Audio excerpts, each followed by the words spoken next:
Skip ചെയ്യാൻ വരട്ടെ. ക്രോഷിനെ പറ്റി ഒന്നും അറിയാത്തവർക്കും ഈസി ആയിട്ട് ചെയ്യാൻ പറ്റിയൊരു ഫ്ലവറാണിത്. ആദ്യം നമ്മൾ ഇങ്ങനെയാണ് ഒരു നോട്ട് ഇട്ട് കൊടുക്കുന്നത്. അത് കഴിഞ്ഞിട്ട് നമുക്ക് 6 ചെയിൻ സ്റ്റിച്ച് ചെയ്യണം.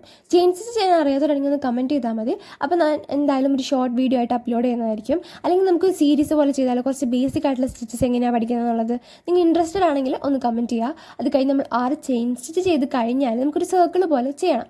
അതിനായിട്ട് ഇതാണ് നമ്മുടെ ഫസ്റ്റ് ചെയിൻ.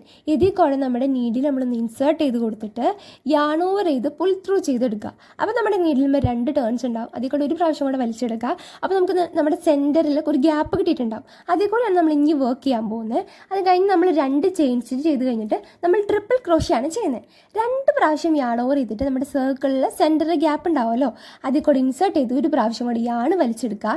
അത് കഴിഞ്ഞിട്ട് നമ്മൾ 2 യാൺ വലിച്ച് നീഡിൽ പുൾ ത്രൂ ചെയ്ത് വലിച്ചെടുക്കുക.